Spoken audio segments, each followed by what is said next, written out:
Bismillahirrahmanirrahim. Assalamualaikum warahmatullahi wabarakatuh. Sobat-sobatku sekalian, selamat bergabung kembali dengan saya di channel ini. Semoga kita semua senantiasa diberikan kesehatan dan kekuatan oleh Allah Subhanahu wa taala. Amin ya rabbal alamin. Pada video kali ini kita akan kembali melanjutkan pembahasan pokok materi dari bidang perangkat komputer terampil, yaitu terkait dengan sistem informasi dan multimedia. Nah, teman-teman sekalian, kalau kita kembali melihat apa yang tertulis di dalam surat Menpan RB nomor B5457 tahun 2024, bahwa cakupan materi dari bidang prakom terampil ini ada 4.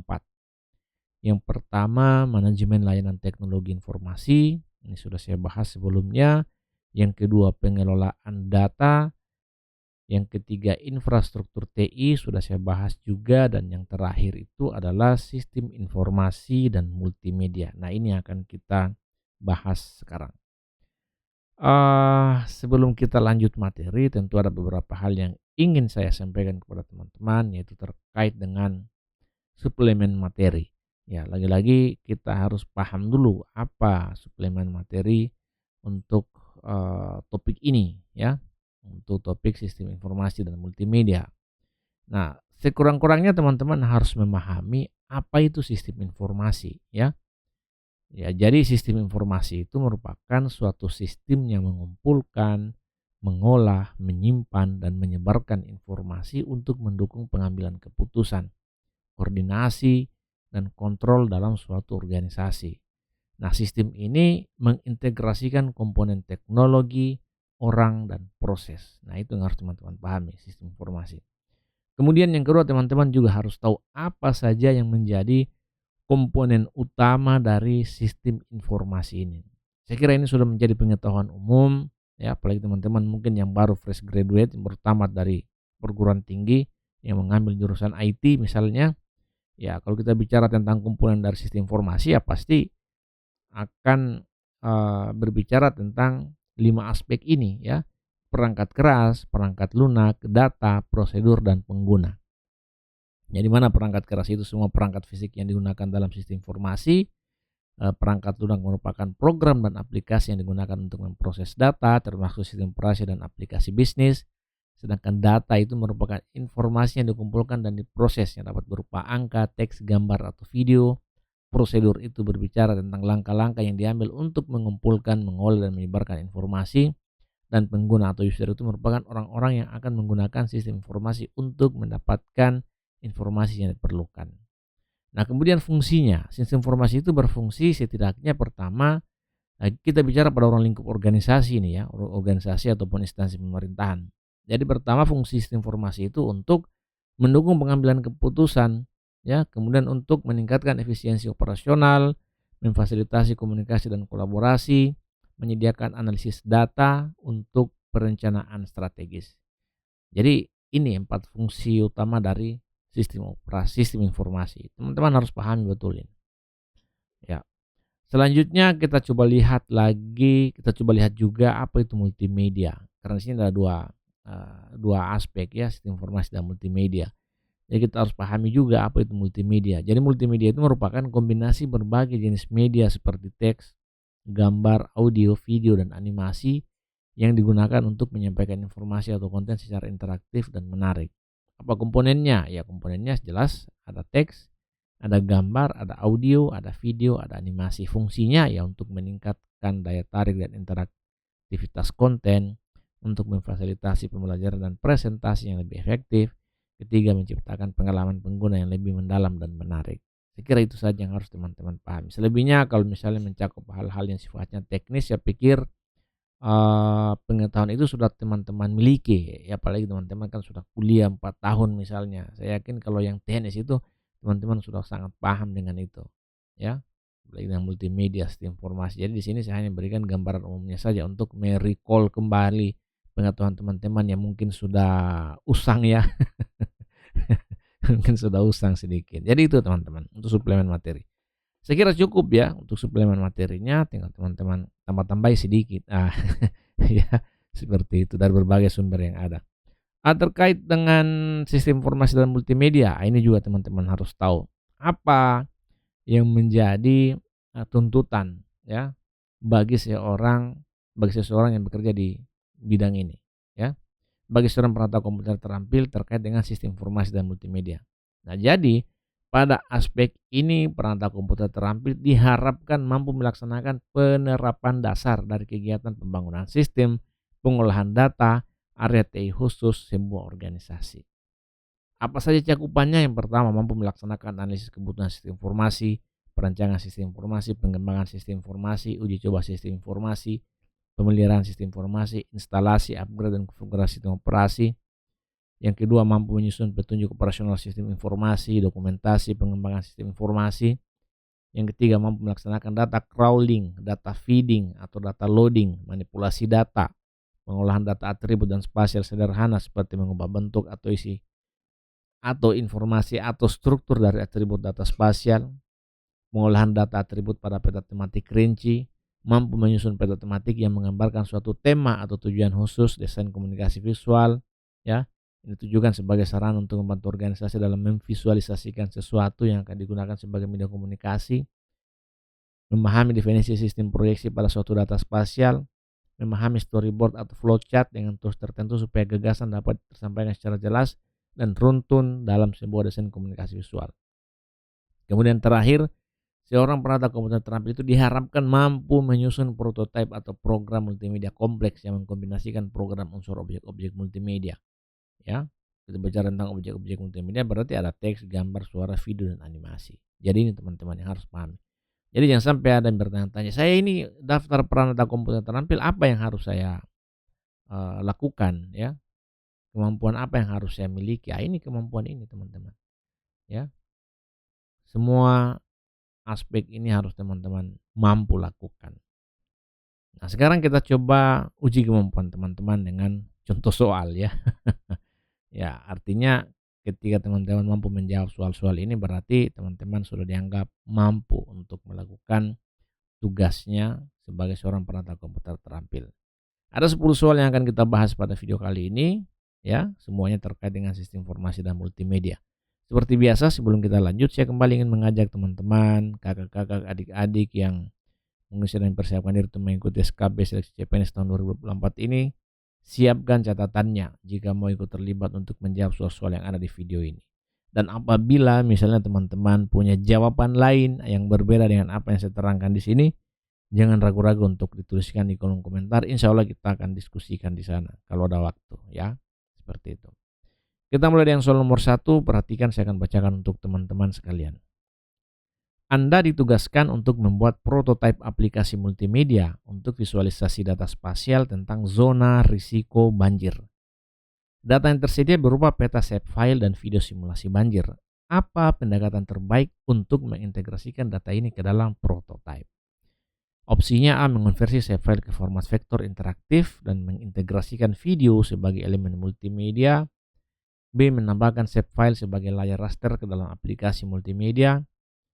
C, menggunakan shape file untuk menghasilkan peta statis dan menyematkan video terpisah. D, mengonversi shape file menjadi data JSON dan menggabungkannya dengan video simulasi menggunakan library grafis.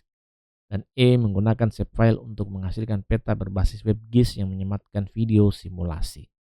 Langsung saja nomor 1 ini jawabannya adalah E ya. Jadi pendekatan terbaik itu adalah menggunakan WebGIS untuk menghasilkan peta interaktif berbasis shape file, di mana video simulasi dapat disematkan sebagai elemen multimedia untuk visualisasi dinamis. Saya kira teman-teman yang sudah menempuh perkuliahan di prodi sistem informasi atau misalnya teknik informatika pasti sangat paham dengan hal yang seperti ini. Karena di sana kalau tidak salah ada mata kuliah tentang multimedia ya.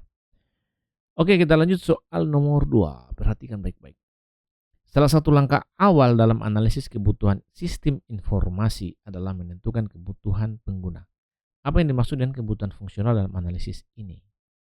Opsinya A, proses untuk memastikan ketersediaan hardware yang dibutuhkan. B, spesifikasi teknis perangkat lunak untuk mendukung operasional. C, fungsi atau layanan yang harus disediakan oleh sistem untuk memenuhi kebutuhan pengguna. D, rincian data yang dibutuhkan dalam pengembangan sistem informasi. Dan E, identifikasi hambatan dalam implementasi sistem. Untuk soal nomor 2 ini jawabannya adalah C ya. Jadi fungsi atau layanan yang harus disediakan oleh sistem untuk memenuhi kebutuhan pengguna adalah inti dari kebutuhan fungsional. Nah, kebutuhan fungsional ini mengacu pada tugas spesifik yang harus dilakukan oleh sistem. Lanjut soal nomor 3. Perhatikan, dalam pembuatan peta tematik, definisi sistem proyeksi sangat penting. Apa yang dimaksud dengan sistem proyeksi dalam konteks data spasial? A. Teknik untuk memanipulasi atribut data spasial. B. Metode untuk memvisualisasikan data atribut dalam bentuk tabel. C. Proses mengubah data spasial dari bentuk 3D ke 2D pada peta. D. Alat untuk mengedit informasi metadata dalam GIS. Dan E. Prosedur untuk menyusun data spasial berdasarkan tema. Nah, di sini jawabannya tentu saja adalah C ya. Proses mengubah data spasial dari bentuk 3D ke 2D pada peta. Jadi sistem proyeksi itu adalah metode untuk merepresentasikan permukaan bumi ke dalam bentuk peta datar 2 dimensi. Soal selanjutnya soal nomor 4, perhatikan, saya akan bacakan untuk teman-teman sekalian. Dalam manipulasi data spasial, apa langkah pertama yang biasanya dilakukan? Kita coba lihat opsinya. A. Menghapus atribut yang tidak relevan. B. Membuat cadangan data. C. Mengkonversi data menjadi format standar. D. Membuat analisis visualisasi awal. Dan E. Menggabungkan data spasial dan non spasial. Nah, di sini jawabannya tentu saja adalah B ya, membuat cadangan data. Jadi membuat cadangan data itu merupakan langkah pertama yang dilakukan untuk memastikan bahwa data asli tetap utuh jika terjadi kesalahan dalam manipulasi. Selanjutnya soal nomor 5 ya, kita coba lihat. Ini teman-teman harus paham betul ya, setiap soal itu teman-teman harus paham, jangan dihafal ya. Kalau dihafal ini bisa pusing kepala karena banyak sekali. Apa istilah dalam pengembangan sistem yang mengacu pada dokumen teknis yang menjelaskan bagaimana suatu sistem bekerja? A. User manual. B. Flowchart. C. Operational guidance. D. System documentation. Dan E. Prototyping guide. Nah, di sini jawabannya tentu saja adalah D ya, sistem dokumentasi. Jadi sistem dokumentasi ini merupakan dokumen teknis yang menjelaskan bagaimana sistem bekerja, ya, termasuk aspek desain, arsitektur, dan cara mengoperasikan sistem. Berikutnya soal nomor 6 ya. Ini betul-betul teman-teman akan diuji kemampuannya ini. Ya, tadi ada cakupan materi terkait dengan data feeding. Nah, ini ada pertanyaannya satu. Apa tujuan utama dari data feeding dalam sistem informasi? Nah, kita coba lihat opsinya ya. A. Mengintegrasikan data dari berbagai sumber ke dalam sistem. B. Menganalisis data dengan menggunakan model statistik. C. Menghapus data duplikat untuk mengurangi redundansi. D. Menyusun peta tematik berbasis data atribut. Dan E. Mengkonfigurasi proyek data spasial. Nah, di sini jawabannya adalah A. Jadi data feeding itu merupakan proses mengintegrasikan data dari berbagai sumber ke dalam sistem untuk mempersiapkannya agar bisa digunakan dalam analisis ataupun pemrosesan. Ya, bisa dipahami ya. Selanjutnya soal nomor 7. Dalam desain komunikasi visual, elemen apa yang paling penting untuk memastikan gagasan tersampaikan dengan jelas? Opsinya A. Kombinasi warna yang kontras. B. Susunan storyboard yang runtun dan informatif. C. Pemilihan font yang menarik. D. Efek animasi yang menonjol. Dan E. Penggunaan ikon modern. Hati-hati ya dalam menentukan jawaban.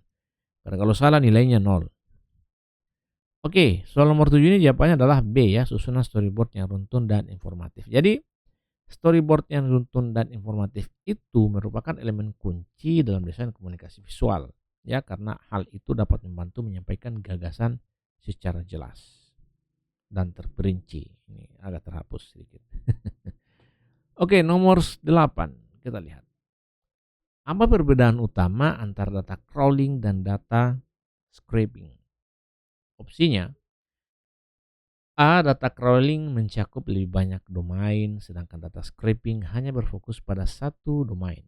B. Data crawling adalah proses mengumpulkan data secara manual, sedangkan data scraping adalah proses otomatis. C. Data crawling mengacu pada pengumpulan data dari seluruh web, sedangkan data scraping mengacu pada pengumpulan data spesifik dari halaman tertentu.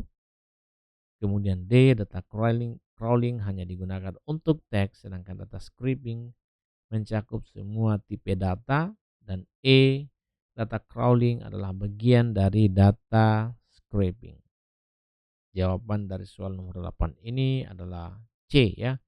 Jadi data crawling ini mengacu pada pengumpulan data dari berbagai situs web secara luas, sedangkan data scraping adalah proses pengambilan data spesifik dari halaman tertentu.